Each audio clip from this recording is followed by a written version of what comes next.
Meus cumprimentos a todos, espero que vocês estejam bem seguros. Mais um vídeo de comentários. Hoje a gente vai tratar o ensemble canônico sobre a representação do sistema isolado. E lembrando, né, que nesse vídeo de comentários eu acabo incorporando algumas dúvidas que foram reportadas lá no Google Classroom pelos alunos. O material em PDF é distribuído previamente. E dessa forma, acho que a gente pode trabalhar de maneira mais eficiente a fim de sanar dúvidas, além da aula de dúvidas, né, que acontece quinzenalmente. Então, não dê like, vamos fazer os comentários lá no Google Classroom. A gente está usando essa plataforma simplesmente por questões de compatibilidade, e esse PDF é um resumo muito bem resumido do assunto em questão, hoje é ensemble canônico, do qual eu recomendo, né, a leitura do livro do Casquilho, a nossa referência 1, do qual a gente segue com maiores detalhes, né, onde a gente está usando como texto base para a disciplina, o livro do Reif e os vários outros, né, o livro do Salinas, o livro do Pátria, o livro do Greiner, o livro do Huang, o livro do Hill, ou seja, o livro que você se sente mais confortável, lembrando que eu sempre gosto de sugerir mais de um livro, que o aluno tenha contato a mais de um livro para estudar esse conteúdo, porque os autores têm ideias diferentes e isso pode facilitar o processo de aprendizagem, em especial nessa condição de ensino remoto. Então, vamos começar, né? O ensemble canônico, aqui a gente vai falar, eu coloquei o título exatamente como está no livro do Casquilho, né? Então a gente vai falar de representação e aplicações. A representação vai ser dada pelo sistema isolado e a aplicação que a gente vai ver vai ser com o gás ideal clássico. Então, nessa condição, a gente vai estudar o sistema termodinâmico, né, que está em contato com um banho térmico. Como está em contato com um banho térmico, significa que a gente vai estar trabalhando com um T constante. Então, o que a gente vai supor é que o sistema A, que é um sistema pequeno, está em contato com o sistema A', que é um sistema grande, e por ele ser grande, ele tem uma alta capacidade calorífica, que faz com que a temperatura do conjunto a zero, né, varie muito pouco. De novo, aquele exemplo da moedinha quente sendo jogada na piscina. Ok? Então, a linha, ele é um reservatório, né, que a gente pode chamar de reservatório de calor, reservoir, termostato, dentre as diferentes palavras que os autores utilizam. E nessa anotação a gente vai seguir usando a letra U para falar sobre energia interna e E para falar sobre energia calculada por modelos microfísicos, ou seja, as energias dos microestados, sendo que a gente pode estar tratando de estados clássicos ou quânticos. Tá? O quântico, por causa da discretização, acaba possibilitando, sobre o meu ponto de vista, um entendimento um pouco mais fácil, né? Porque se trabalha com somatórios, tal, então é um pouco mais tranquilo. Mas lembra, a gente pode usar tanto o espaço de energia discreto como o contínuo. No gás ideal clássico a gente vai usar o contínuo e eu acredito que vai ficar bem ilustrado. Então, em sistemas macroscópicos, né, E médio vai ser equivalente a U. Então, vamos lá.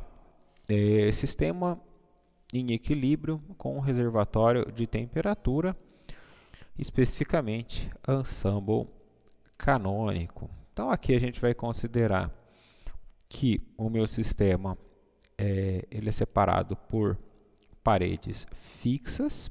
Então, significa que o meu volume é constante e permeável para troca de partículas, ou seja, o número de partículas ele é constantes e que permite a troca de energia. Mas como eu falei para vocês, né, a troca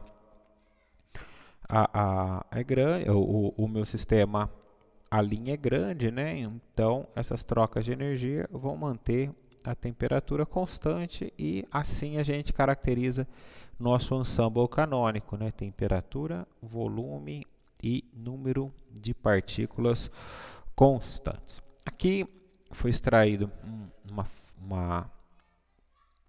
uma frase do livro do Casquilho: a energia trocada entre dois sistemas não pode ser trabalho mecânico porque a parede é fixa. Poderá ser outras formas de trabalho, ou então calor, energia cinética transmitida através da parede que, assim, não é absolutamente rígida. Neste caso, os volumes V e V' dos dois sistemas vão sofrer pequenas flutuações em torno de um valor médio, que tomaremos como fixo. Então, o livro está só explicando, né, a relação de ser uma aproximação para os volumes, mas uma aproximação válida. O sistema A' vai ser um reservatório de temperatura, como já comentamos, e aqui o sistema A, ele estará em um dos seus vários estados. Aqui eu mantive, né, o livro gosta de tratar como estados quânticos acessíveis. Enfatizei aqui a questão de microestados, porque a gente pode estar tratando tanto com o clássico como com o quântico, né? Mas, de novo, é aquela clareza da discretização de poder designar esses níveis, né, de energia, ou esses microestados, né, pelos índices. Isso para a gente não ter que fazer divisões, né, em trechos e tudo mais, ou seja, tendo uma energia bem definida, a gente consegue trabalhar designando muito bem cada um desses microestados, que é um valor fixo, não um intervalo. Então vamos lá, a gente está designando esses microestados ou estados quânticos acessíveis pelos índices 1, 2, até R, e esses estados eles vão estar relacionados com as energias, né? Energia 1, que é a energia do estado 1, e 2, que é a energia do estado 2, e assim por diante. É comum a gente ordenar esses valores. Os livros, em geral, vão fazer várias vezes esse ordenamento em valor crescente. Porque, claro, se a gente tiver um ordenamento em valor crescente, né, a gente pode construir um gráfico. Deixa eu tentar pegar aqui uma seta, eu acho que vai ser mais adequado. A gente pode pegar, então, e construir um gráfico e acompanhar, né, a evolução desse gráfico, né? Vamos supor aqui seja os meus valores E de R, né?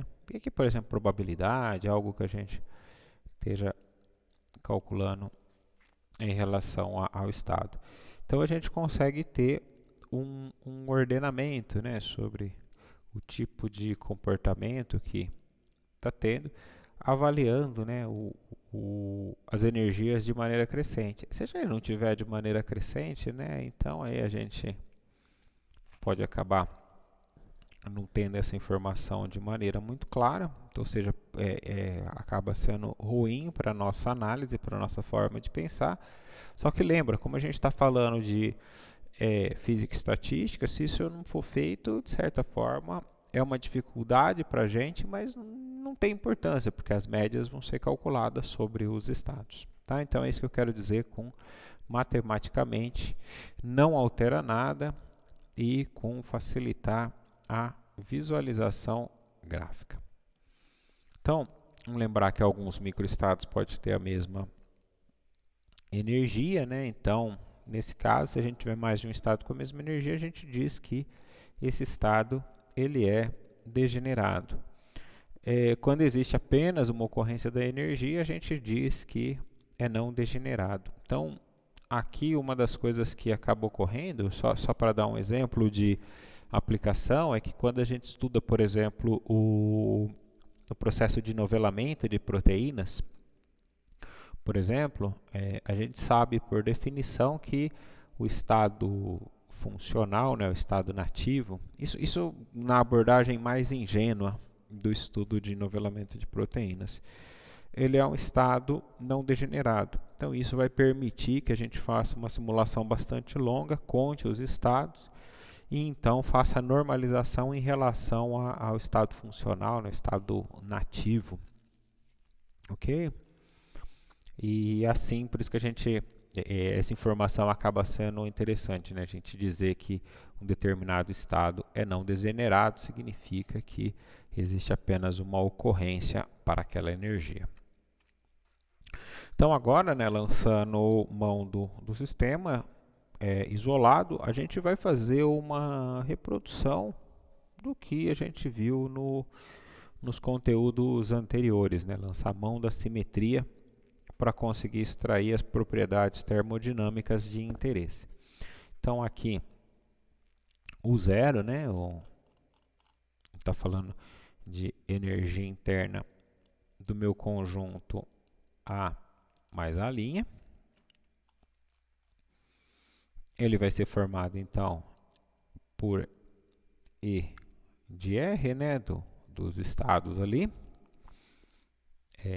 do sistema A, mais E', que é a energia do sistema A'. Então a probabilidade de encontrar o sistema A0 com a partição que o sistema A tem a energia R e a linha tem a energia E', né, que é o 0 menos R, que é a única coisa que fez foi passar esse cara para o outro lado da igualdade, vai ser dada pela probabilidade.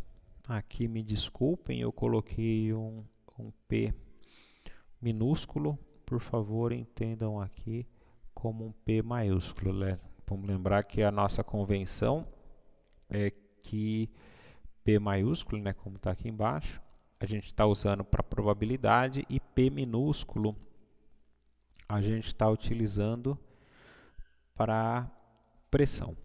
Ok? Peço desculpa porque são muitas expressões para digitar, quase sempre uma coisinha ou outra passa, aqui infelizmente passou, mas por favor considerem P maiúsculo. Então essa probabilidade, né, ela vai ser proporcional ao produto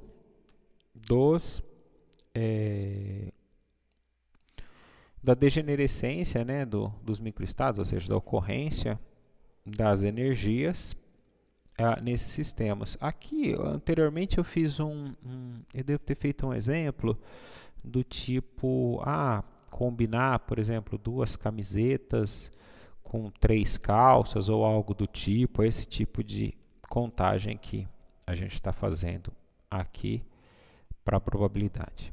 Ok? Partindo daqui, então, pela fórmula de Boltzmann, né, S é igual a KBln de ômega, a gente pode escrever a probabilidade de encontrar o sistema no microestado R em função da entropia, né? Então, perceba que aqui, né, a gente pode usar o ômega, e o ômega, que é difícil, né, de calcular, vamos dizer assim, em termos práticos no laboratório, né, nos leva à entropia. A entropia também é difícil de calcular em termos práticos, mas acaba nos permitindo chegar na relação fundamental da termodinâmica, e aí a gente pode aplicar relações onde a gente consegue chegar em parâmetros de interesse mais plausíveis. A gente vai ver aqui como que vai funcionar. Então, aqui há a probabilidade de encontrar o sistema no microestado R em função da entropia de A', né? Vai ser dado por P de R proporcional ao exponencial, né, da entropia. Então, lembra que o exponencial vem por conta do Ln, esse cara aqui passa para o lado de cá, então é aqui que a gente tem um sobre beta de AR, ok? E se a gente empregar o reservatório de temperatura A, e lembrando que a linha é muito maior que o sistema A, então é um reservatório de temperatura, o que a gente vai ter é que para estados próximos do equilíbrio, né, a energia do meu sistema de interesse vai ser muito menor que a energia do universo, né, que é a energia interna do meu sistema A0.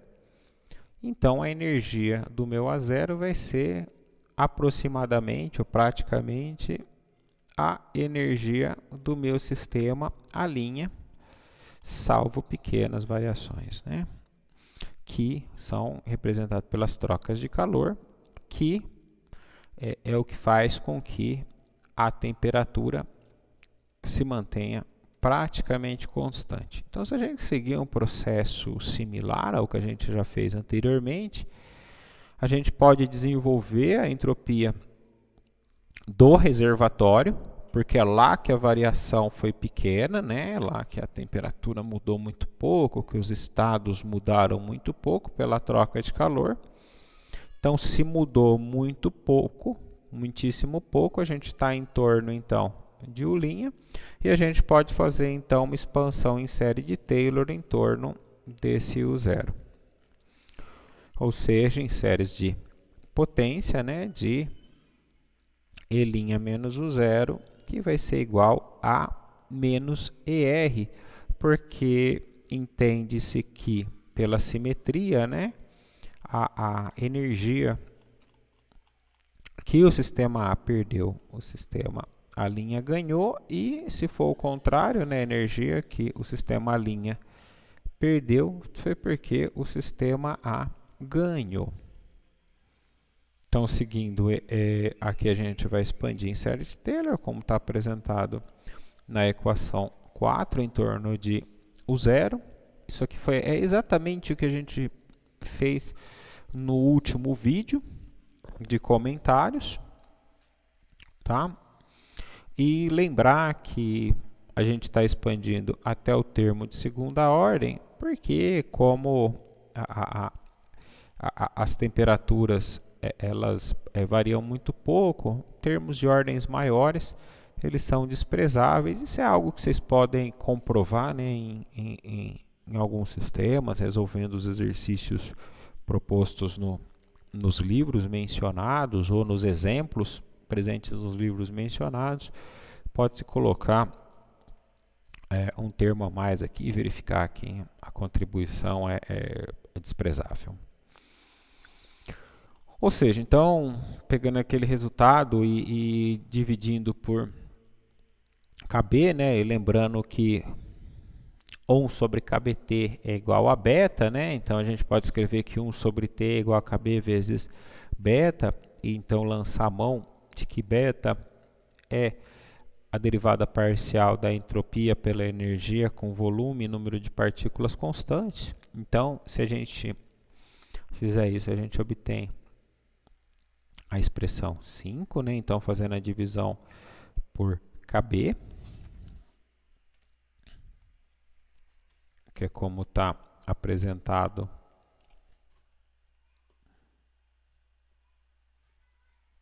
na expressão 7. A gente pode, então, entender que S' de U ela é uma constante, né? De U0, desculpa, é uma constante, porque o zero não varia.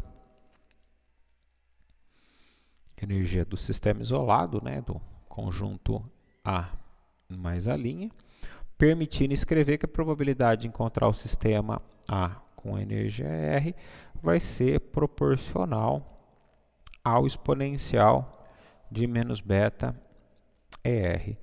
Gente, aqui eu não estou entrando em muitos detalhes das continhas, porque eu espero que vocês façam essas manipulações, né? Até o momento ninguém reportou algum problema em fazer essas manipulações matemáticas, e em especial porque aqui, né, lembra que a gente está chegando no mesmo resultado que a gente obteve lá pelo método do termo máximo, né? Aqui é o que estava relacionado com o multiplicador de Lagrange alfa.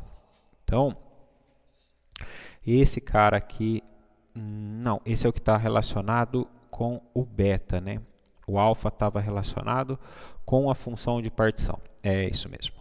Então, vamos lá. Então, aqui a gente acaba encontrando o termo que está relacionado com o beta, que é chamado de fator de Boltzmann. Alguns livros chamam de peso de Boltzmann, né? Porque ele vai pesar pela temperatura as distribuições. Depois a gente vai discutir isso nas aplicações com um pouco mais de detalhes. E lembrar que a soma das probabilidades ela tem que ser igual a 1.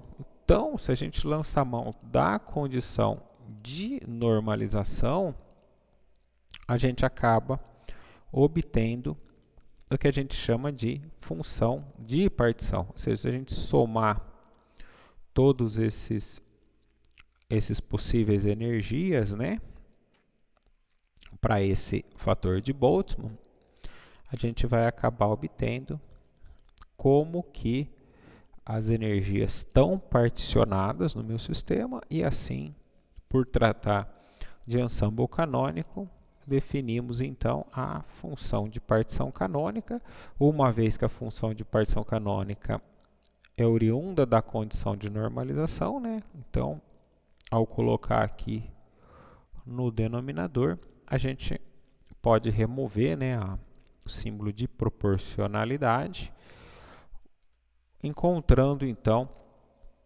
a probabilidade de encontrar um estado definido R. Pelo que a gente conclui que a probabilidade de um sistema em equilíbrio, texto tirado do livro do Casquilho, a probabilidade de um sistema em equilíbrio térmico com reservatório de temperatura esteja num estado R, só dependerá da temperatura T e do reservatório. Só dependerá da temperatura T do reservatório e da energia R do estado. E assim a gente obtém novamente a nossa distribuição canônica. Então, a primeira vez que a gente fez essa brincadeira, a gente foi pelo método do termo máximo, matematicamente mais elegante, e agora pela definição de sistema isolado, fazendo uma expansão da entropia em relação à energia, né? Tendo que a minha energia de A', ela está muito próxima de zero, varia muito pouco, ou seja, duas abordagens. E agora, nos comentários seguintes, devem ser vídeos de comentários rápidos, porque a gente vai acabar fazendo um pouco de mais do mesmo. Ou seja, estabelecer a conexão entre o ensemble canônico e a termodinâmica, para reforçar, já que esse é um dos conceitos mais importantes da disciplina, e então começar a olhar para como que estão relacionados os ensembles, apresentar macrocanônico, isotérmico, isobárico, e então começar a trabalhar com as aplicações, porque definidos os ensembles, a gente já tem tudo que a gente precisa para partir para os sistemas. Então, eu encerro por aqui e fico aberto a dúvidas e até o próximo vídeo.